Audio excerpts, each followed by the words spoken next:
আলহামদুলিল্লাহ আলহামদুলিল্লাহি রাব্বিল আলামিন আলহামদুলিল্লাহি রাব্বিল আলামিন আসসালাতু আসসালামু আলা সাইয়্যিদিল মুরসালিন ওয়া আলা আলিহি ওয়া সাহবিহি আজমাইন রাব্বি ইশরাহ লি সাদরি ওয়া ইয়াসসির লি আমরি ওয়াহলুল উকদাতাম মিন লিসানি ইয়াফকাহু কাওলি। মহান আল্লাহ সুবহানাহু তাআলার দরবারে অসংখ্য অসংখ্য শুকরিয়া, যার অশেষ দয়া আর মেহেরবানিতে আমরা সবাই অনেক দূর দূরান্ত থেকে আল্লাহর দ্বীনের জ্ঞান অর্জনের জন্য একসাথে মিলিত হতে পেরেছি। আল্লাহ রব্বুল আলামিন আমাদের সবাইকে কুরআনের ছায়াতলে আশ্রয় দান করুন, কুরআন থেকে ইলম অর্জন করার তৌফিক দান করুন। আল্লাহ রব্বুল আলামিন যেন এই কুরআনের ইলম অর্জনের মাধ্যমে আমাদের জীবনের শেষ সীমা পর্যন্ত পৌঁছায় দেন এবং এই কুরআনের ইলম অর্জন করে করে এরই কুরআনের সুপারিশে আমরা যেন আল্লাহ রব্বুল আলামিনের মেহমান হতে পারি। আমরা যেন সবাই আজকে যেভাবে আল্লাহর জন্য একত্রিত হয়েছি, ঠিক সেভাবে জান্নাতে যেন আমরা সবাই একসাথে মিলিত হতে পারি। আল্লাহ সুবহানাহু তাআলা আমাদের সবাইকে জান্নাতি হওয়ার আমল করার তৌফিক দান করুন, আমিন, আল্লাহুম্মা আমিন। প্রিয় মা বোনেরা আমার, আমাদের নির্ধারিত প্রোগ্রাম শুরু হতে যাচ্ছে। আমরা গত সপ্তাহে সূরা আলে ইমরান আল্লাহর দয়া শেষ করে নিয়েছি। আজকে সূরা আন-নিসা আমরা শুরু করব। তো আল্লাহ তাআলা যেন আমাদের সবাইকে সময় মতো উপস্থিত হওয়ার তৌফিক দান করেন এবং আমার মতো একজন গুনাহগার বান্দিকে এই কুরআনের সঠিক দার্স পেশ করার মতো ইলিম, আমল, জ্ঞান সব কিছু যেন দান করেন। অনেক কঠিন কুরআনের কথা বলা, কুরআনের বিষয় নিয়ে আলোচনা করা, কুরআনের দার্স পেশ করা সহজ কোনো ব্যাপার নয়। আমি আল্লাহ তাআলার কাছে অন্তরের অন্তঃস্থল থেকে সাহায্য চেয়ে নিচ্ছি। আল্লাহ তাআলা যেন আমাদের সবার এই চেষ্টা এবং আমার এই চেষ্টাও যেন তিনি কবুল করেন, ভুল ত্রুটি যেন তিনি মাফ করেন এবং সঠিকভাবে সঠিক কথা সঠিক সময়ে বলার তৌফিক দান করেন।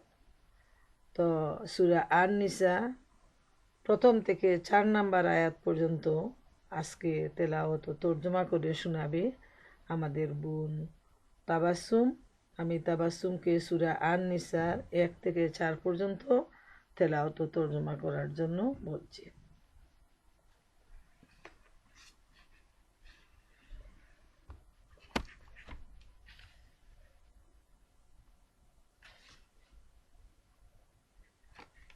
তাবাসসুম *6 দিয়ে মানে তুমি আনমিউট হয়ে যাও।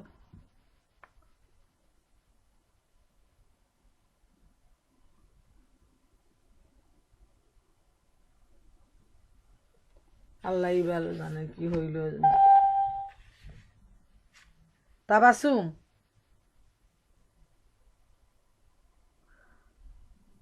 তাইলে তুমি এক কাজ করো, তুমি আবার লাইনে নতুন ভাবে ঢুকে পড়ো। জানি না আবার এখন ঢুকতে।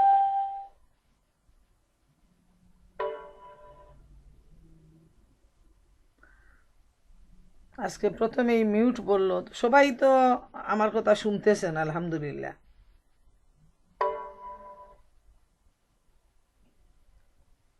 তাবাসসুম, কোনো অসুবিধা হইলে তুমি আমার সেলফোনে একটা কল দাও। যেহেতু আমরা লাইভ প্রোগ্রাম করতেছি, আমরা তো যা বলতেছি সব তো রেকর্ডিং।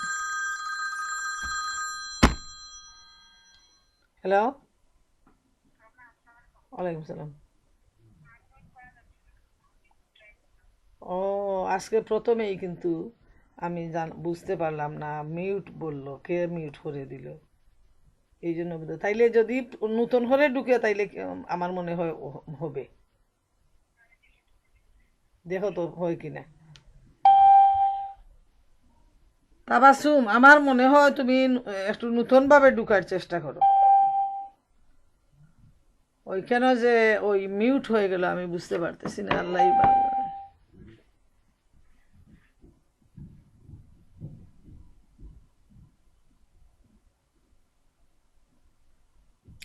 তো আমার কথা যদি সবাই শুনেন, কেউ একজন *6 দিয়ে বলেন আমার কথা কি শোনা যাচ্ছে, তাইলে আমি তেলাওয়াত আর তর্জমা করেই শুরু করে দেব না।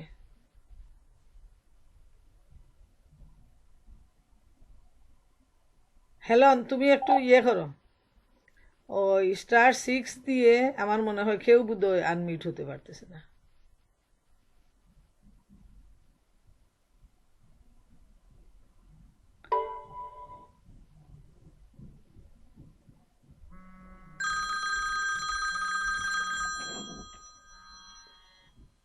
হ্যালো, হ্যালো,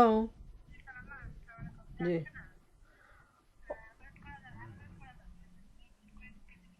ও, কিন্তু আমার কথা কি শোনা যাচ্ছে?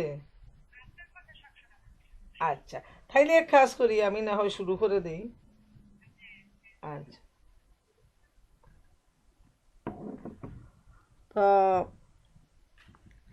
জাযাকাল্লাহু খায়রান আমার বোন তাবাসসুমকে, সে প্রতিদিন কোরআন তেলাওয়াত করতো। আজকে কোনো কারণবশত আমরা কিন্তু টেকনোলজির সমস্যার জন্য আমরা আনমিউট করতে পারতেছি না। হ্যালো,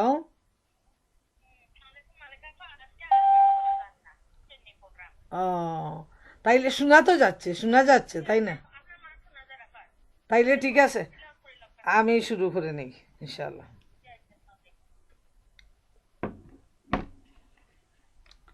তো যে কোনো কারণেই হোক, আমার কথা অবশ্য সবাই শুনতে পারছেন, এই জন্য আমি তেলাওয়াত ও তর্জমা করে দাঁড় শুরু করে নেব ইনশাআল্লাহ।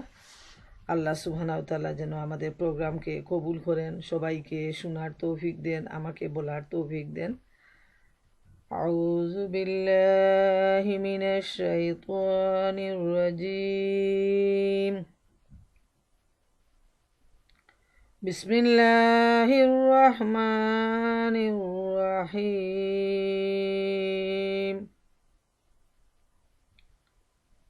يا أيها الناس اتقوا ربكم الذي خلقكم من نفس واحدة وخلق منها زوجها وبث منهما رجالا كثيرا ونساء واتقوا الله الذي تساءلون به والأرحم إن الله كان عليكم رقيبا وآتوا اليتامى أموالهم ولا تتبدلوا الخبيث بالطيب ولا تأكلوا أموالهم إلى أموالكم إنه كان حوبا كبيرا وإن خفتم ألا تقسطوا في اليتامى فانكحوا ما طاب لكم من النساء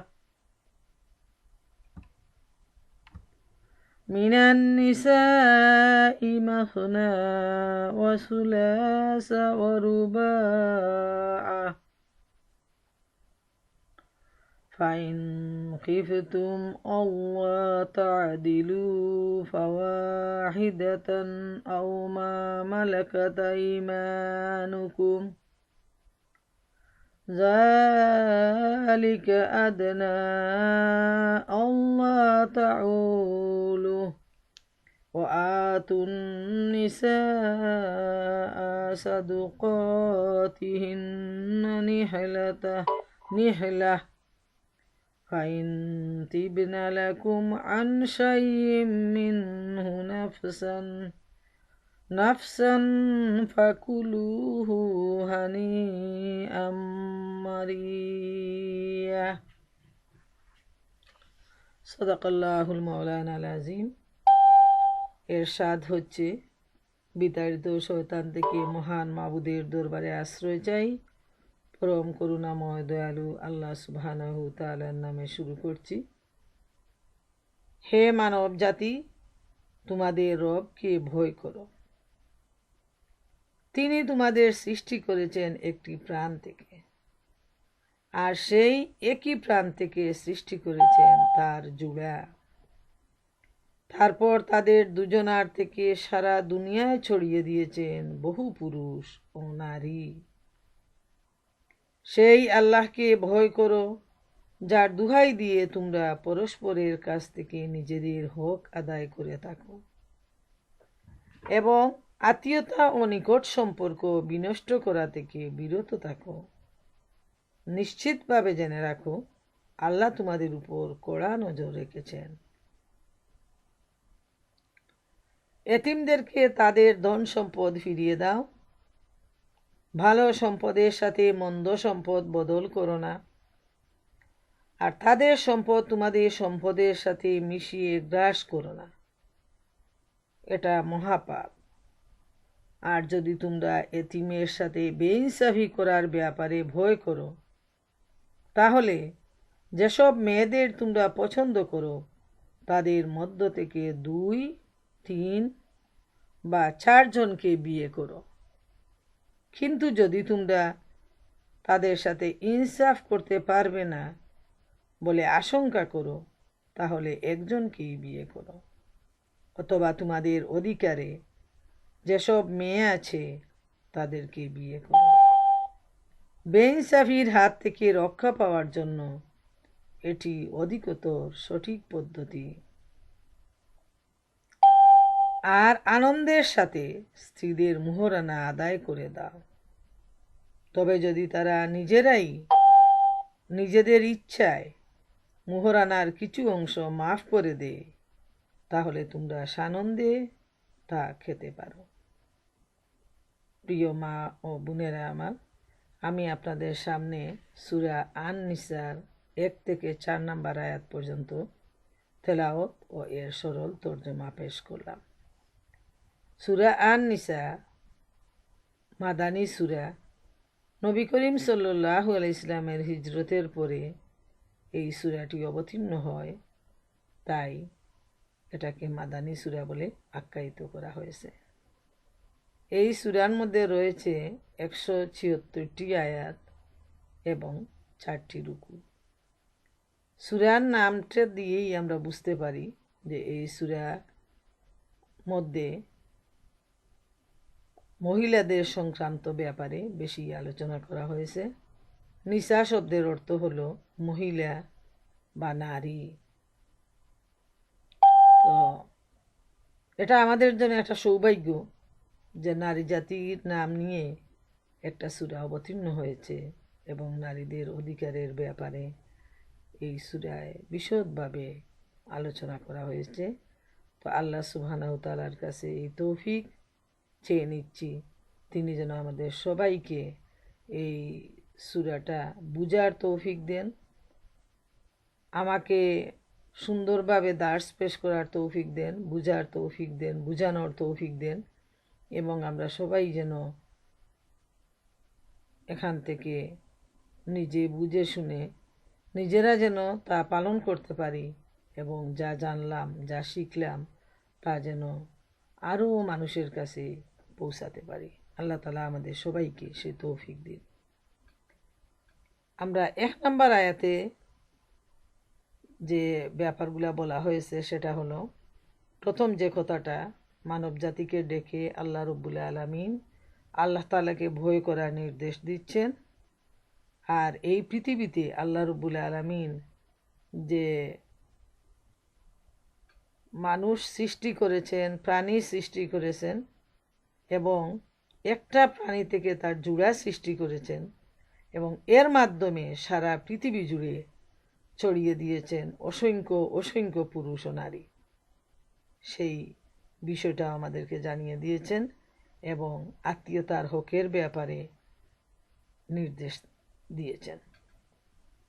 আমরা যদি এখানে প্রথম আয়াত থেকে যে বিষয়টা প্রথম আমরা লক্ষ্য করব সেটা হলো আল্লাহ সুবহানাহু ওয়া তাআলার যে নির্দেশ, সেটা হলো আল্লাহ তাআলাকে ভয় করা। এবং এ প্রসঙ্গে আমরা যদি কুরআন বুঝতে যাই, যারা কুরআন বুঝে পড়াশোনা করেন তারা খুব সম্ভব তাদের মনের মধ্যে আসবে, বেশি উঠবে যে এ সম্পর্কে আর অনেকগুলো আয়াত আসছে, সূরা আলে ইমরানে আসছে, আমরা আলোচনা করে আসছি, এবং অন্যান্য সূরার মধ্যেও আসছে যে ইয়া আইয়ুহাল্লাযীনা আমানু,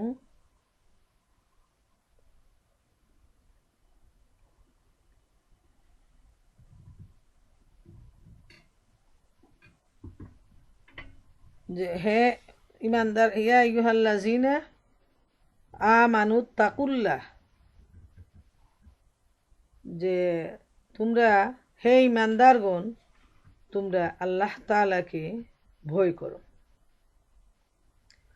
অন্যত্র আল্লাহ সুবহানাহু ওয়া তাআলা ইরশাদ করেন ইয়া আইয়ুহাল্লাযীনা আমানু তাকুল্লাহা হাক্কা তুকাতিহি ওয়া লা তামুতুন্না ইল্লা ওয়া আনতুম মুসলিমুন। হে ইমানদারগণ তোমরা আল্লাহ তাআলাকে ভয় করো যেমন ভয় করা উচিত, এবং তোমরা মুসলমান না হয়ে মৃত্যুবরণ করো না। তাইলে আমরা দেখতে পাই যে মহাগ্রন্থ আল কুরআনে আল্লাহ সুবহানাহু ওয়া তাআলা বারবার আল্লাহ তাআলাকে ভয় করার নির্দেশ দিয়েছেন। মানুষের অন্তরে যদি আল্লাহর ভয় জাগ্রত না হয় তাহলে মানুষ কোনো ভালো কাজ করতে পারবে না এবং পাপ থেকে বিরত থাকতে পারবে না। তাই প্রথম যে গুণটা, যেমন এই আয়াতে মানব জাতিকে উদ্দেশ্য করে বলা হয়েছে, আর বাকি দুইটা আয়াতে ইমানদারদের উদ্দেশ্যে বলা হয়েছে। এর মানে হলো যে সারা দুনিয়ার মানুষ আল্লাহ তাআলাকে যদি ভয় করে তাহলে এই পৃথিবীতে শান্তি শৃঙ্খলা বজায় থাকবে। আর আল্লাহর ভয় যদি মানুষের হৃদয়ে জাগ্রত না হয় তাহলে কোনোদিন মানুষ পুলিশের ভয়ে, তারপর FBI এর ভয়ে, আর্মির ভয়ে, কোনো সরকারের ভয়ে পাপ থেকে কেউ বিরত থাকতে পারবে না, পারেনি। অতীত ইতিহাস, বর্তমান ইতিহাস আমাদের সামনে সাক্ষ্য দিচ্ছে যে মানুষ মানুষকে ভয় করে পাপ থেকে কখনো বিরত থাকতে পারে না। সেজন্য প্রয়োজন হলো মহান রব্বুল আলামিনকে ভয় করা, এবং যখন একজন মানুষ তার আল্লাহকে ভয় করবে তখন প্রতিটা মুহূর্তেই তার মনের মধ্যে একটা অস্থিরতা, একটা পেরেশানি আসবে যে আমার দ্বারা কোন ভুল হয়ে যাচ্ছে, কোন পাপ হয়ে যাচ্ছে, আমি এই অন্যায়টা করে বসছি, এবং তখন তার হৃদয়টা কেঁপে উঠবে এবং সে আল্লাহ সুবহানাহু ওয়া তাআলার কাছে তার পাপের জন্য তওবা করবে, ক্ষমা চাইবে এবং পাপ থেকে বিরত থাকার জন্য প্রাণপণ চেষ্টা করবে। আর আল্লাহর ভয় জাগ্রত না হলে মানুষ, আমরা যা দেখতে পাচ্ছি এই বিশ্বব্যাপী, অন্যায়ের পর অন্যায়, পাপের পর পাপ করেই যাচ্ছে। মানুষের দ্বারা বিশেষ করে আমাদের মনে ব্যথা আসে যখন আমরা দেখি আমাদের মুসলমান সমাজে মানুষ যেভাবে অন্যায়, অবিচার, বেবিচার, ধর্ষণ, খুন খারাপি, অন্যের সম্পদ আত্মসাৎ করা, খেয়ানত করা, এই ধরনের মারাত্মক গুনাহের মধ্যে দিবারাত ডুবে আছে, কিন্তু আল্লাহর ভয় অন্তরে জাগ্রত না থাকার জন্য সে এই পাপ থেকে বেরিয়ে আসতে পারতেছে না। তাই মহান আল্লাহ রব্বুল আলামিন আমাদের প্রতি দয়াপরবশ হয়ে মহাগ্রন্থ আল কুরআনে বারবার এই তাগিদ দিয়েছেন যেন বান্দা আল্লাহকে ভয় করে। আর বারবার বলার উদ্দেশ্য হলো আমরা মানুষ, আমরা ভুলে যাই। তাই আল্লাহ তাআলা আমাদেরকে রিমাইন্ডার দিচ্ছেন। যখনই আমরা রিমাইন্ডারটা শুনব তখনই যেন আমরা নিজেদের যে বন্ধ দেয়াল, যে অন্ধ চোখ, সেটাকে যেন আমরা খুলে নেই, আমরা যেন জাগ্রত হই, আমরা যেন নতুনভাবে আমাদের ইমানের কে জাগ্রত করি এবং আল্লাহর বইয়ের মাধ্যমে আমরা যেন আমাদেরকে পরিশুদ্ধ করি। প্রিয় বোনেরা আমার, এই কথাটা খুবই ছোট কিন্তু গুরুত্বের দিকে অত্যন্ত বেশি। যে এই যে মুত্তাকি হওয়ার নির্দেশ, যার মনে আল্লাহর ভয় জাগ্রত হবে সেই হলো মুত্তাকি, সেই হলো পরহেজগার। আর মুত্তাকিদের পুরস্কার সম্পর্কে আল্লাহ সুবহানাহু তাআলা মহাগ্রন্থ আল কুরআনে বারবার তাগিদ দিয়েছেন। যেমন আল্লাহ রাব্বুল আলামিন ইরশাদ করেন, তিলকাল জান্নাতুল্লাতী নুরিসু মিন ইবাদিনা মান কানা তাকিয়া। এই হলো সেই জান্নাত যার উত্তরাধিকারী করব আমি আমার বান্দাদের মধ্য থেকে মুত্তাকিদেরকে। সুবহানাল্লাহু তাআলা। এইভাবে আমরা দেখি কুরআনের মধ্যে মুত্তাকিদেরকে জান্নাত দেওয়ার জন্য আল্লাহ সুবহানাহু তাআলা ওয়াদা করেছেন। তাই আল্লাহর ভয় জাগ্রত করার মাধ্যমে আমরা যেন মুত্তাকি হতে পারি, আমরা যেন পরহেজগার হতে পারি, এটাই হবে ইমানদার হিসাবে আমাদের জীবনের সবচেয়ে বড় চেষ্টা, প্রচেষ্টা এবং আমাদের প্রতিজ্ঞা। 2 নাম্বার যে কথাটা এখানে বলা হয়েছে, যে আল্লাহ তাআলা বলছেন যে তিনি আমাদের সৃষ্টি করেছেন একটি প্রাণ থেকে, আর সেই একই প্রাণ থেকে সৃষ্টি করেছেন তার জোড়া, তারপর তাদের দুজনার থেকে সারা দুনিয়ায় ছড়িয়ে দিয়েছেন বহু পুরুষ ও নারী। যে এখানে আসছে যে এই একই মানুষকে, প্রথম মানুষটাকে আমরা সবাই জানি যে প্রথম মানুষ হচ্ছেন হযরত আদম আলাইহিস সালাম, কুরআনে তার সাক্ষী। এবং আদম আলাইহিস সালামকে সৃষ্টি করে আল্লাহ সুবহানাহু তাআলা তার জোড়া সৃষ্টি করলেন বিবি হাওয়াকে। যেমন সহিহ হাদিসে আসছে, স্ত্রীলোককে পাঁজর হতে সৃষ্টি করা হয়েছে এবং সবচেয়ে উঁচু পাঁজর হচ্ছে সবচেয়ে বেশি বক্র। সুতরাং তুমি যদি তাকে সম্পূর্ণ সোজা করার ইচ্ছে করো তবে তাকে ভেঙে দেবে, আর যদি তার মধ্যে কিছু বক্রতা রেখে দিয়ে উপকার লাভ করতে চাও তবে অবশ্যই উপকার লাভ করতে পারবে। এখানে এই হাদিসটি আসছে এজন্য যে আল্লাহ রাব্বুল আলামিন হযরত আদম আলাইহিস সালামকে সৃষ্টি করে আদম আলাইহিস সালামের পাঁজর থেকে তিনি বিবি হাওয়াকে সৃষ্টি করেছেন। এবং মহিলাদের চরিত্র সম্পর্কে এই হাদিসটা বলে দিচ্ছে যে পাঁজরের হাড়টা হলো বাঁকা, এজন্য মহিলাদের স্বভাবটা হচ্ছে একটু বাঁকা ধরনের। তাদেরকে যদি খুব বেশি সোজা করতে কেউ চায় তাহলে ভেঙে যাবে।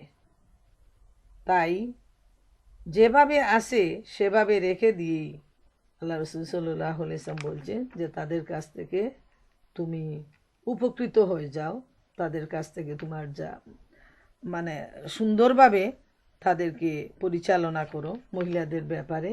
এই নির্দেশটি আল্লাহ রাব্বুল আলামিনের পক্ষ থেকে, আল্লাহ রসুলের পক্ষ থেকে আসছে। সুবহানাল্লাহু তাআলা। এরপর আল্লাহ বলছেন যে সেই আল্লাহকে ভয় করো যার দুহাই দিয়ে তোমরা পরস্পরের কাছ থেকে নিজেদের হক আদায় করে থাকো এবং আত্মীয়তা ও নিকট সম্পর্ক বিনষ্ট করা থেকে বিরত থাকো। নিশ্চিতভাবে জেনে রাখো আল্লাহ তোমাদের উপর কড়া নজর রেখেছেন। আবার আল্লাহ রাব্বুল আলামিন একই বাক্য পুনরাবৃত্তি করতেছেন যে আল্লাহর ভয়, যে আল্লাহকে ভয় করো, আল্লাহর দুহাই দিয়েই একজন আল্লাহর নাম নিয়ে একজন ভিন্ন পুরুষের সাথে একজন ভিন্ন নারীর যে সম্পর্ক হয়, শরীয়তের নিয়ম মাফিক যে বিবাহ বন্ধন হয়, সে ব্যাপারে এখানে বলা হয়েছে যে তার হকটা তোমরা আদায় করো, আর আত্মীয়তার সম্পর্ক তোমরা নষ্ট করো না। তাইলে এখানে আল্লাহকে ভয় করার ব্যাপারে বারবার যে তাগিদটা আসছে, আমরা কিভাবে আল্লাহকে ভয় করব, কিভাবে ভয় করলে যে হকটা আদায় হবে, কিভাবে এবাদত করলে আল্লাহকে ভয় করা যাবে, এ সম্পর্কে নবী করিম সাল্লাল্লাহু আলাইহি ইসলাম বলছেন, এমনভাবে আল্লাহর এবাদত করো যে যেন তুমি তাকে দেখছ, অথবা তুমি তাকে না দেখলেও তিনি তোমাকে দেখছেন। তোমরা তার প্রতি মনোযোগ দাও, যিনি তোমাদের উঠায় বসায় চলায় ফেরায় তোমাদের রক্ষক হিসাবে রয়েছেন। তো এর মানে হলো যে এমনভাবে আমরা এই বইটা কিভাবে জাগ্রত হবে সেটা মহানবী সাল্লাল্লাহু আলাইহি ইসলাম আমাদেরকে বলে দিচ্ছেন, যে আমরা যখন এবাদত করব তখন যেন আমরা মনে করি যে আমরা আল্লাহকে দেখতেছি। সেটা যদি মনে না আনি, তাইলে এটা মনে করতে হবে যে আল্লাহ তাআলা আমাদেরকে দেখতেছেন। আর এরই মাধ্যমে আমরা যে বিষয়টা শিক্ষা নিব, নামাজের মাধ্যমে, এবাদতের মাধ্যমে, জীবন চলার প্রতিটা মুহূর্তে, অর্থাৎ 24 ঘন্টা জীবনে একজন ইমানদার যদি তার মনের মধ্যে এই ভাবনাটা রাখে যে আমি যা করতেছি আমার আল্লাহ তা দেখতেছেন, এমন কোনো কাজ নেই যে আমি গোপনে করতে পারবো আর আমার আল্লাহকে ফাঁকি দিয়ে আমি সেই কাজটা করে নেব। যেভাবে আমরা দুনিয়ার মানুষকে ফাঁকি দিয়ে মানুষ অনেক ধরনের অন্যায়, অবিচার, বেবিচার, এই সমস্ত কিছুতে মানুষ জড়ায়ে যায়, কিন্তু দুনিয়ার সবাইকে ফাঁকি দিলেও আল্লাহকে ফাঁকি দেওয়ার কোনো সুযোগ নাই, যেহেতু আল্লাহ রব্বুল আলামিন প্রতিটা সময় তার বান্দাকে তিনি দেখতেছেন। এছাড়া আমাদের ডানে বামে দুজন ফেরেশতা রয়েছেন, তাদেরকে কুরআনের পরিভাষায় কেরামুন কাতেমিন বা সম্মানিত লেখকদ্বয় বলা হয়। তারা প্রতিটা মুহূর্তে আমাদের কাজটা তারা লিপিবদ্ধ করে যাচ্ছেন, আমাদের আমলনামায় সেটা কাউন্ট করা হচ্ছে। তারপর আমাদের হাত, পা, চক্ষু, কর্ণ, নাসিকা সবগুলো আমাদের কাজের সাক্ষী হয়ে থাকবে। এই জমিন আমাদের কাজের সাক্ষী দিবে, এই মহাগ্রন্থ আল কুরআন আমাদের কাজের সাক্ষী দিবে। অতএব প্রিয় মা বোনেরা আমার, বাঁচার কোনো উপায় নেই। তাই আমাদের হৃদয়ে এই বিষয়টা প্রতিটা মুহূর্তে জাগ্রত থাকতে হবে যে আমার জীবনের প্রতিটি করণীয় কাজ, ভালো মন্দ যাই আমি করি, ইভেন আমি যা চিন্তা করি, তাও আমার আল্লাহর জানা আছে। অতএব আল্লাহর কাছ থেকে যে গোপনে কিছু করার কোনো উপায় নাই। তাই আমাদের মনে এই বিশ্বাস আর এই ভয় রেখে প্রতিটা মুহূর্তে পাপ থেকে বেঁচে থাকা আমাদের কর্তব্য, এবং যাবতীয় ভালো কাজের জন্য আমরা যেন চেষ্টা করি, ভালো কাজ করার জন্য আমরা আমাদের জীবনে আল্লাহর সন্তুষ্টির উদ্দেশ্যে যেন আমরা প্রচেষ্টা চালাই। এই নির্দেশই আল্লাহ সুবহানাহু ওয়া তাআলা এখানে আমাদেরকে দিয়েছেন। এবং একটা গুরুত্বপূর্ণ ব্যাপার, আমি আমার গত 4টা সেশনে হকের উপর যে আলোচনা করেছি, আল্লাহর হক, বান্দার হক, মুমিন মুসলমানের পারস্পরিক হক, আত্মীয়তার হক, পিতামাতার হক, স্বামী স্ত্রীর হক, তো এখানে আত্মীয়তার হক সম্পর্কে আসছে যে এই ব্যাপারটা কতটুকু গুরুত্বপূর্ণ, যে আল্লাহ রব্বুল আলামিন বারবার তাগিদ দিচ্ছেন যেন আমরা আত্মীয়তার সম্পর্ক কখনো বিনষ্ট না করি। এবং আত্মীয়দের মধ্যে সবার প্রথমই হচ্ছে নিজের মা বাবা, তারপর স্বামী স্ত্রী সন্তান ভাই বোন প্রত্যেকের হক আদায় করা আমাদের জন্য অত্যন্ত গুরুত্বপূর্ণ। আর যে আত্মীয়তাকে বলা হয়েছে এখানে যে রেহেম, এই রেহেমটা রহমান নামের সাথে সম্পর্কিত। তাই আমরা যেন কোনো অবস্থায় এই যে নিকট আত্মীয়তা রক্ত সম্পর্ক এটা আমরা কখনো বিচ্ছিন্ন না করি।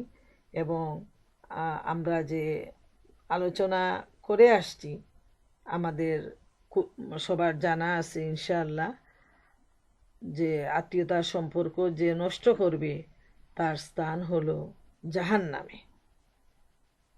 আর আত্মীয়তার হকের ব্যাপারে আল্লাহ তাআলা বারবার তাগিদ দিয়েছেন, যেমন সূরা নহলের 70 নম্বর আয়াতে আল্লাহ রব্বুল আলামিন ইরশাদ করেন, 90 নম্বর আয়াতে, ইন্নাল্লাহা ইয়া'মুরু বিল আদলি ওয়াল ইহসানি ওয়া ইতাই যিল কুরবা। আল্লাহ নিশ্চিতভাবে আদেশ করেছেন সুবিচার, ন্যায়পরতা ও কল্যাণময় ব্যবহার করার এবং নিকট আত্মীয়ের হক দিয়ে দেওয়ার জন্য। সুবহানাল্লাহ। তারপর সূরা রাদে আল্লাহ তাআলা ইরশাদ করেন, ওয়াল্লাযীনা ইয়ানকুদুনা আহদাল্লাহি মিন বা'দি মিসাকিহি ওয়া ইয়াকতাউনা মা আমারাল্লাহু বিহি আন ইউসালা ওয়া ইউফসিদুনা ফিল আরদ উলাইকা লাহুমুল লা'নাতু ওয়া লাহুম সুউদ দার। আল্লাহর ওয়াদা ও চুক্তি দৃঢ়ভাবে স্থাপিত হওয়ার পর যারা তা ভঙ্গ করে এবং আল্লাহ যা মিলিয়ে রাখার আদেশ করেছেন তা ছিন্ন ভিন্ন করে দেয় এবং পৃথিবীতে বিপর্যয়ের সৃষ্টি করে, তাদের জন্য অভিসম্পাদ এবং তাদের জন্য অত্যন্ত খারাপ পরিণতি। সূরা রাদ 25 নম্বর আয়াত। আর সূরা বনী ইসরাইলের 26 নম্বর আয়াতে আল্লাহ তাআলা ইরশাদ করেন, ও আতিজাল কুরবা হক্কা, নিকটাত্মীয়কে তার হক দাও। তাইলে মহাগ্রন্থ আল কুরআনের এই নির্দেশ থেকে আমাদের কাছে এটা পরিষ্কার হয়ে গেল যে আত্মীয়তার হক, আত্মীয়তার সম্পর্ক রক্ষা করা কতটুকু গুরুত্বপূর্ণ। এবং বুখারী আর মুসলিম শরীফের হাদিসে আসছে, হযরত আবু হুরায়রা রাদিয়াল্লাহু আনহু থেকে বর্ণিত, নবী করিম সাল্লাল্লাহু আলাইহি ওয়াসাল্লাম বলেছেন, আল্লাহ যখন সৃষ্টিকর্ম সম্পূর্ণ করেছেন তখন রেহেম দাঁড়িয়ে গেল, বলল, হে আল্লাহ, রেহেম ছিন্ন করা থেকে পানা চাওয়ার এটাই উপযুক্ত সময়।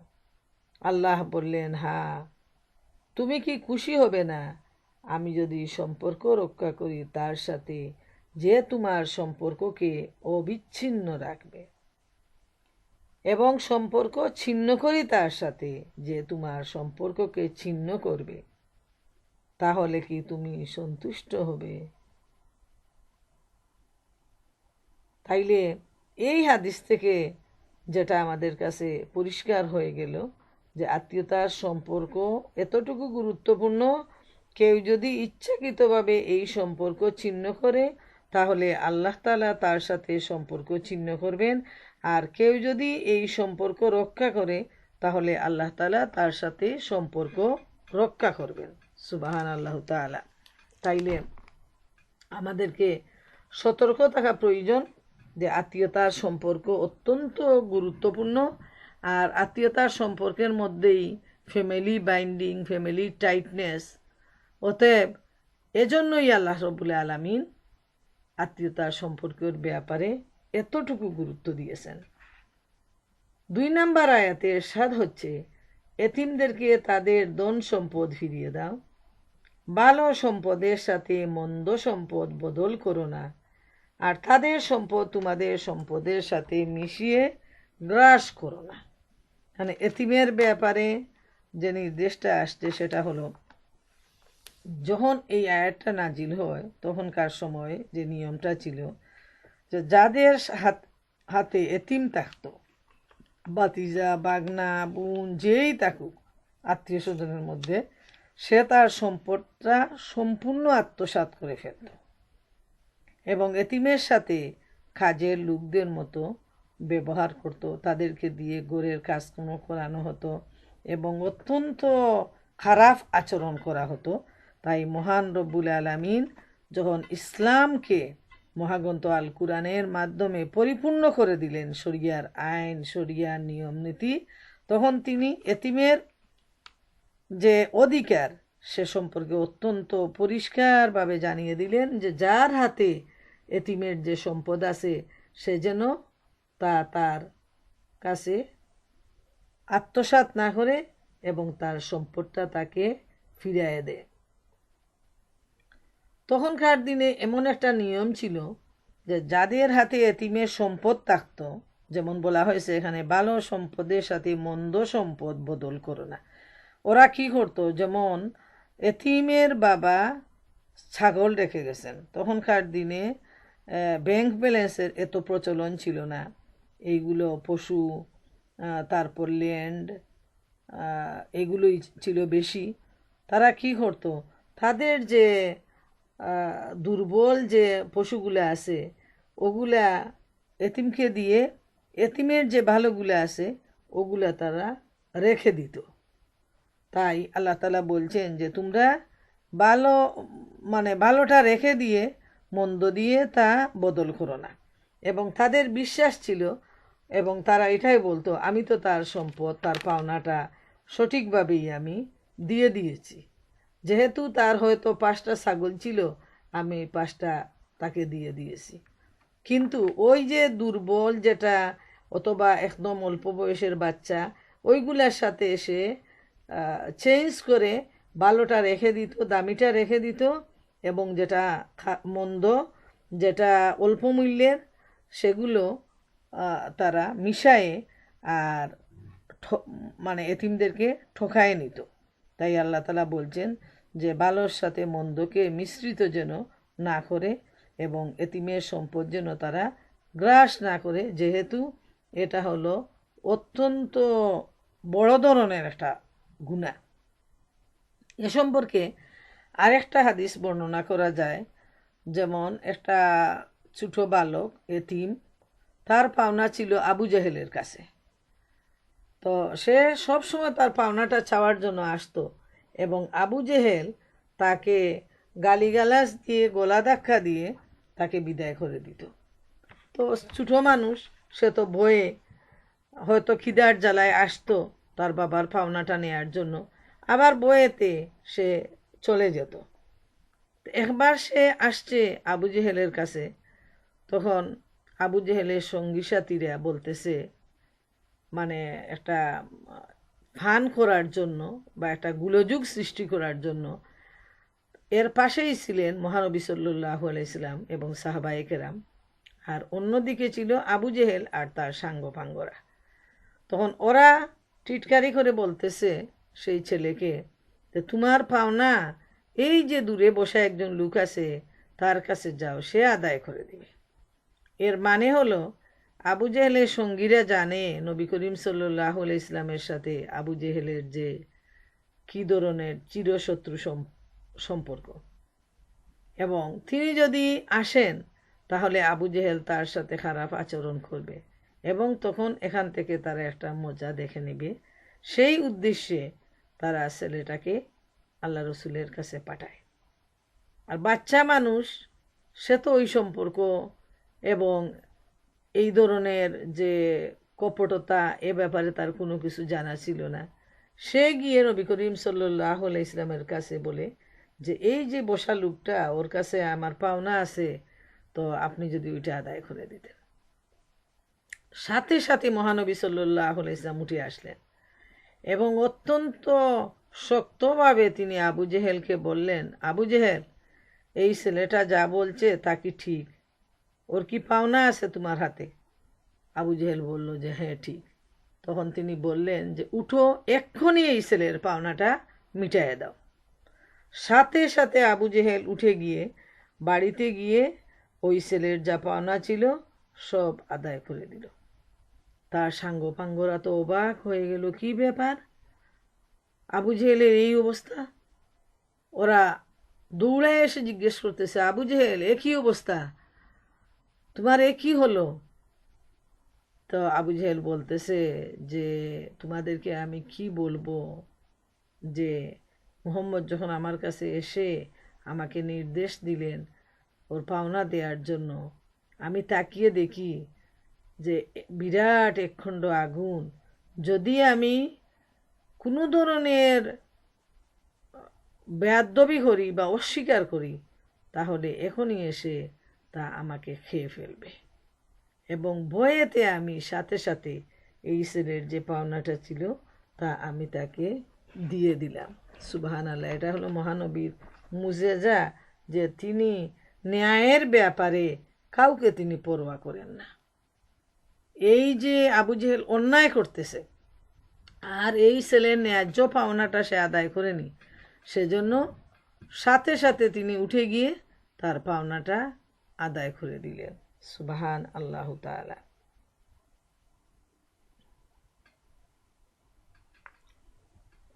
এরপর আমরা দেখি যে এতিমের ব্যাপারে এত তাগিদ আসছে এতিমের সাথে ভালো ব্যবহার করার জন্য। মালিক বিন হারিস রাদিয়াল্লাহু তাআলা আনহু বর্ণনা করেন, মহানবী সাল্লাল্লাহু আলাইহি ইসলামকে ইরশাদ করতে শুনেছেন, যে ব্যক্তি তার মুসলমান মাতা পিতার এতিম সন্তানকে লালন পালন করে স্বাবলম্বী করে দেবে, সে অবশ্যই জান্নাত লাভ করবে। সুবহান আল্লাহ তাআলা। এত বড় গুরুত্বপূর্ণ। এখানে এতিম পিতামাতার সন্তান, এর মানে এতিম ভাই বোন। অনেক সময় দেখা যায় বাবা মারা গেছেন কিন্তু অনেক ছোট ছেলে মেয়ে এবং ঘরে বড় ভাই আছে, কিন্তু ওই বড় ভাইও দেখা যায় যে তার ছোট ভাই বোনদের সাথে খারাপ আচরণ করে, ওদের হকটা দেয় না, ওদের সাথে সুন্দর আচরণ করে না। তাই এখানে আল্লাহ রসুল সাল্লাল্লাহু আলাইহি ইসলাম উৎসাহিত করে গেছেন যে তাদেরকে জান্নাত দেয়া হবে যারা তাদের এতিম ভাই বোনকে হক আদায় করে তার লালন পালনটা করবে। এবং এই যে আত্মীয়তার সম্পর্ক, এতিমের সম্পর্ক, এই সম্পর্কটা আদায় করাটা অনেক কঠিন ব্যাপার, খুব সহজ নয়। তো সেই কঠিন ব্যাপারটাও জান্নাতের জন্য, আল্লাহর জন্য, আমাদের নিজেদের গুনাহ মাফের জন্য যদি আমরা কাজ করি, তাহলে তখন ব্যাপারটা সহজ হয়ে যাবে। এবং নানাভাবে আল্লাহ রব্বুল আলামিন, আল্লাহ রসুল আমাদেরকে তাগিদ করেছেন। যেমন খুব সুন্দর একটা হাদিস উবাদা বিন সামিত রাদিয়াল্লাহু তাআলা আনহু বর্ণনা করেছেন, নবী করিম সাল্লাল্লাহু আলাইহি ওয়াসাল্লাম ইরশাদ করেছেন, আমি কি তোমাদের সেই কাজের কথা জানাবো না যার দ্বারা আল্লাহ তাআলা নিজ বান্দাদের উচ্চ মর্যাদা দান করেন? লোকেরা বলল, হ্যাঁ হে আল্লাহ রসুল, অবশ্য আমাদের বলুন। রসুল সাল্লাল্লাহু আলাইহি ওয়াসাল্লাম ইরশাদ করলেন, যে তোমার সাথে মূর্খের মতো ব্যবহার করে তুমি তার সাথে বিজ্ঞতার সাথে আচরণ করো। যে তোমার প্রতি জুলুম করে তুমি তাকে ক্ষমা করো। যে তোমাকে বঞ্চিত করে তুমি তাকে দান করো। যে আত্মীয় তোমার সাথে সম্পর্ক ছিন্ন করে তুমি তার সাথে সম্পর্ক জুড়ে রাখো। এসব কাজে মানুষের মর্যাদা উন্নত হয়ে থাকে। তাবরানি।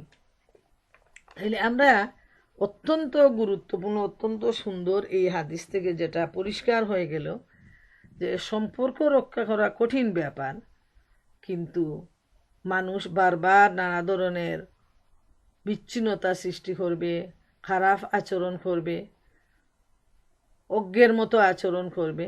কিন্তু আমরা যারা ইমানদার, যারা আল্লাহকে ভয় করি, তারা যেন বিজ্ঞর মতো আচরণ করি, তারা যেন সম্পর্ক বিচ্ছিন্ন না করে তার সাথে জুড়ে দেই। তাইলে আমাদের মর্যাদা আল্লাহ সুবহানাহু ওয়া তাআলা অনেক অনেক গুণ বৃদ্ধি করে দিবেন। 3 নম্বর আয়াতে ইরশাদ হচ্ছে, আর যদি তোমরা এতিমেদের মেয়েদের সাথে বেইনসাফি করার ব্যাপারে ভয় করো, তাহলে যেসব মেয়েদের তোমরা পছন্দ করো তাদের মধ্য থেকে 2, 3 বা 4 জনকে বিয়ে করো। কিন্তু যদি তোমরা তাদের সাথে ইনসাফ করতে পারবে না বলে আশঙ্কা করো, তাহলে একজনকেই বিয়ে করো। অথবা তোমাদের অধিকারে যেসব মেয়ে আছে তাদেরকে বিয়ে করো। বেইনসাফির হাত থেকে রক্ষা পাওয়ার জন্য এটি অধিকতর সঠিক পদ্ধতি। এতিম মেয়েরা যারা তাদের আন্ডারে থাকে তাদের সাথে দেখা গেছে যে এরা বেইনসাফি করে, তাদের যদি সুন্দর মেয়ে হয়, অনেক সম্পদের অধিকারী হয়, তাহলে তারা সেই সম্পদটা নেয়ার জন্য এবং সুন্দর মেয়েটাকে বিয়ে করার জন্য তারা তখন সেই লোভে পড়ে এই মেয়েটাকে বিয়ে করে এবং তার সম্পদ বুক দখল করে তার যে মোহরানা যেটা দেয়া প্রয়োজন সেটা সে সঠিকভাবে আদায় করে না। এজন্য এই ব্যাপারটি এখানে পরিষ্কারভাবে বলা হয়েছে যে যদি বেইনসাফির বই হয় তাহলে যেন অন্য মেয়েদেরকে বিয়ে করে, এই এতিমকে যেন বিয়ে করে না। আর এতিম মেয়েকে যদি বিয়ে করতে হয় তাহলে সমাজের অন্য 10টা মেয়েকে বিয়ে করার জন্য যে দায়িত্ব, কর্তব্য, যে অধিকারটা দেয়া প্রয়োজন সেই অধিকারটা যেন আদায় করে এবং তার প্রতি সমান দায়িত্ব যেন সে পালন করে। এরপর আসছে যে বিয়ের যে কয়টা বিয়ে একজন পুরুষ করতে পারবে। এখানে বলা হয়েছে যে 2, 3 বা 4 জনকে বিয়ে করতে পারবে, যে পুরুষদেরকে 4টা বিয়ের অধিকার এখানে দেয়া হয়েছে।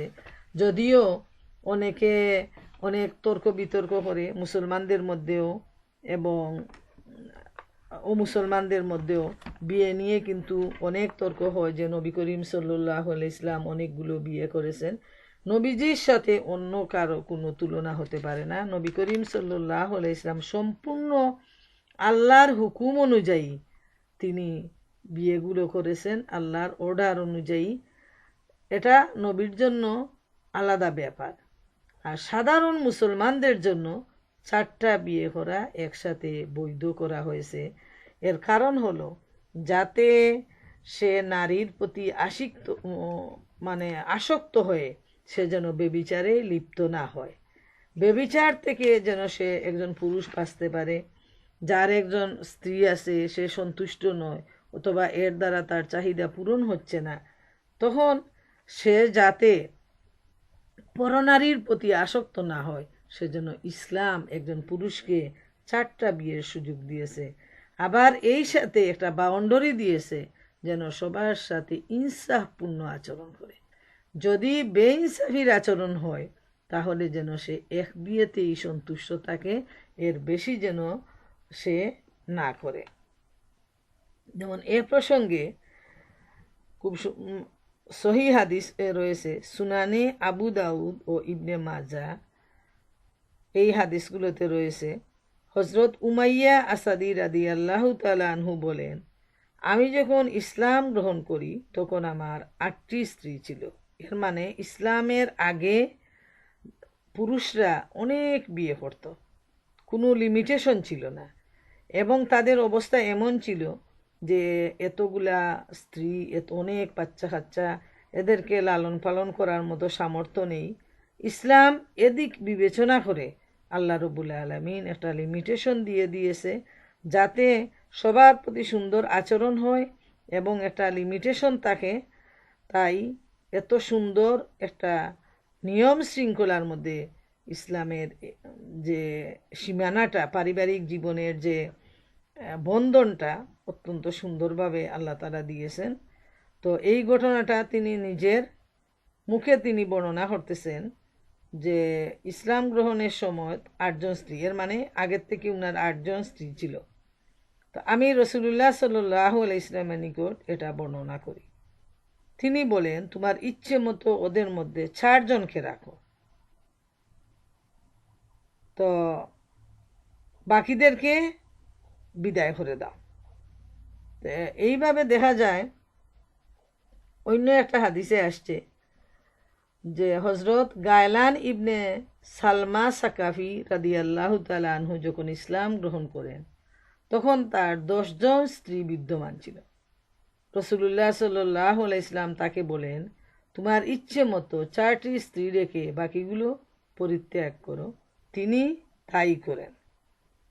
তাইলে এই হাদিসগুলো থেকে আমরা দেখতে পাই যে ইসলামের আগে তাদের মধ্যে কোন ধরনের বাউন্ডারি ছিল না, যার যত খুশি তত বিয়ে করতে পারত এবং মহিলাদের যে মূল্যটা ইসলামই সেই মূল্যটা মহিলাদেরকে দিয়েছে, এবং সেই মূল্যটার জন্য আল্লাহ তাআলা যে ইনসাফের কথাটা বলেছেন, যে যদি কেউ ইনসাফ করতে না পারে তাহলে যেন সে একটি বিয়েই সন্তুষ্ট থাকে, এর বেশি যেন সে বিয়ে না করে।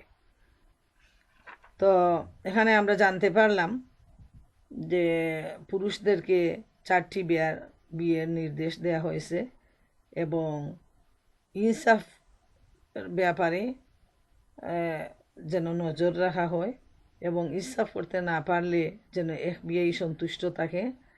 আর 4 নম্বর আয়াতে আল্লাহ তাআলা ইরশাদ করেন, আর আনন্দের সাথে স্ত্রীদের মোহরানা আদায় করে দাও, তবে যদি তারা নিজেরাই নিজেদের ইচ্ছায় মোহরানার কিছু অংশ মাফ করে দেয় তাহলে তোমরা সানন্দে তা খেতে পারো। মোহরানাটা হলো ফরজ। এই মোহরানার মাধ্যমেই একজন পুরুষ এবং একজন স্ত্রীর মধ্যে যে বিয়ের বন্ধন অনুষ্ঠিত হয়, মোহরানাই সেটা হালাল করে দেয়। মোহরানা আদায় করাটা ফরজ। মনে রাখা প্রয়োজন আমাদের বোনদের যে বর্তমান সময়ে এই মোহরানার ব্যাপার নিয়ে অত্যন্ত বাড়াবাড়ি করা হচ্ছে।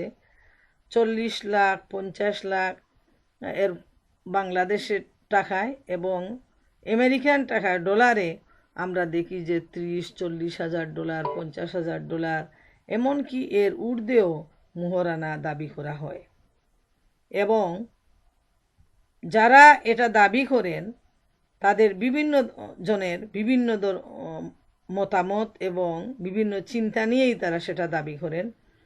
একদল মনে করেন যে ওটা হলো একটা অহংকার, এটা আমার ফ্যামিলির একটা ট্রেডিশন, তো আমার মেয়েকে যদি বড় অঙ্কের মোহরানা দিই তাহলে আমার ফ্যামিলির বাকি মেয়েদেরও এটা প্রচলন হয়ে যাবে, এবং এভাবেই বড় অঙ্কের মোহরানা দিয়ে আমরা মানুষের কাছে নাম দাম করতে পারবো। এই হলে এটা অহংকারের পর্যায়ে চলে যায়, এটাও কোনো অবস্থায় জায়েজ নয়। আবার মোহরানার নিয়ম হলো যে বিয়ে করবে তার সাধ্যের ভিতরে মোহরানার টাকা থাকতে হবে যাতে সে আদায় করে নিতে পারে, এবং সুন্নত তরিকা হলো যে ওই বিয়ের রাতেই মোহরানার টাকা পরিশোধ করে দিবে। কিন্তু আমাদের সমাজ ব্যবস্থা মোহরানার ব্যাপারে সঠিক নিয়ম নীতি না জেনে একদল মনে করে যে ওটা লিখে দাও, লোকজন জেনে নিক এত টাকা, আর ওইটা তো কাগজে কলমে আছে, ওইটা তো আর আদায় করার প্রয়োজন নেই। এই ধরনের মানসিকতা নিয়ে কেউ যদি বিয়ে করে তাইলে ওই বিয়েটাও শুদ্ধ হবে না। এইটা খুব ভালোভাবে মনে রাখা প্রয়োজন। মোহরানা আদায় করাটা ফরজ। মোহরানা আদায় করার নিয়ত নিয়েই মোহরানা ধার্য করতে হবে, এবং যতটুকু সাধ্যে কুলায় দিয়ে দিতে হবে, এবং বাকিটুকু যখন স্ত্রী চাইবে চাওয়ার সাথেই দিতে হবে। আবার বিয়ের দিন ওইটা দুইজনের মধ্যে একটা সন্ধি হওয়া প্রয়োজন যে আমি তোমাকে এতটুকু দিয়ে দিলাম, আর বাকি আমি আস্তে আস্তে দিব, অথবা তুমি কিছু অংশ আমাকে মাফ করে দাও। ওইটা রিকোয়েস্ট স্ত্রীর প্রতি স্বামীর। এখন স্ত্রী যদি খুশি মনে একটা অংশ মাফ করে দেয় তাহলে স্বামীর জন্য সেটা একটা রেহাই হলো, সে সেটা নিতে পারে। আর যদি সে খুশি মনে মাফ না দেয় তাহলে পরিপূর্ণ মোহর আদায় করা স্বামীর উপর ফরজ। এটা অত্যন্ত গুরুত্বের সাথে আমাদেরকে মনে রাখতে হবে। মোহরানার ব্যাপার খুবই গুরুত্বপূর্ণ। আবার আরেক দল আছে যে মোহরানা নিয়ে বিজনেস করে, অনেক টাকার মোহর নিবে, তারপর সামান্য অজুহাতে বিয়ে ভেঙে ফেলবে, তারপর স্বামীর কাছ থেকে সেই মোহরানা আদায় করার জন্য কেস করবে, বিভিন্ন ধরনের বৈঠক করবে, এবং এইভাবে স্বামীকে নাজেহাল করার চেষ্টা করবে। আর এই এত টাকার অঙ্ক স্বামীর প্রতি ফেলা হয় যে ওইটা আদায় করা সারা বছরে রোজগার করেও তার দ্বারা সম্ভব হয় না। এজন্য এই ব্যাপারটি স্বামী, স্ত্রী, পুরুষ, মহিলা, পিতামাতা সবাই কুরআন স্টাডি করে, হাদিস পড়ে মোহরানার ব্যাপারে জ্ঞান অর্জন করা অত্যন্ত প্রয়োজন। যদি সময় সুযোগ হয় ইনশাআল্লাহ আমি শুধু মোহরানার উপর কুরআন হাদিসের দৃষ্টিতে একটা মানে আলোচনা করার চেষ্টা করব, আল্লাহ যদি আমাকে তৌফিক দেন। তো প্রিয় বোনেরা আমার, মাত্র 4টি আয়াত সূরা নিসার আমরা আজকে আলোচনা করলাম। অত্যন্ত গুরুত্বপূর্ণ বিষয়গুলো। প্রথমে আল্লাহকে ভয় করা, তারপর যেটা আমরা যেন আত্মীয়তার সম্পর্ক বিচ্ছিন্ন না করি, এতিমের হক যেন আমরা সঠিকভাবে বুঝায় দেই, এবং যে মুহরানাটা আমরা যারা মা হয়ে গেছি, যারা বাবা হয়ে গেছেন, তারা যেন নিজের সন্তানের বিয়ের ব্যাপারে যতদূর সম্ভব সুন্নতের উপর আমল করার চেষ্টা করেন। আর যেটা ধার্য করা হবে ছেলের পক্ষ থেকে যেন সেটা আদায় করা হয়, আর মেয়ের পক্ষ থেকে আদায় করার মতো সামর্থ্য যেটা থাকবে সেটা যেন ধার্য করা হয়। তো আল্লাহ সুবহানাহু ওয়া তাআলা আমাদের সবাইকে এই আলোচনা থেকে শিক্ষা নেয়ার তৌফিক দান করুন। ওয়া আখিরু দাওয়ানা আনিল হামদুলিল্লাহি রাব্বিল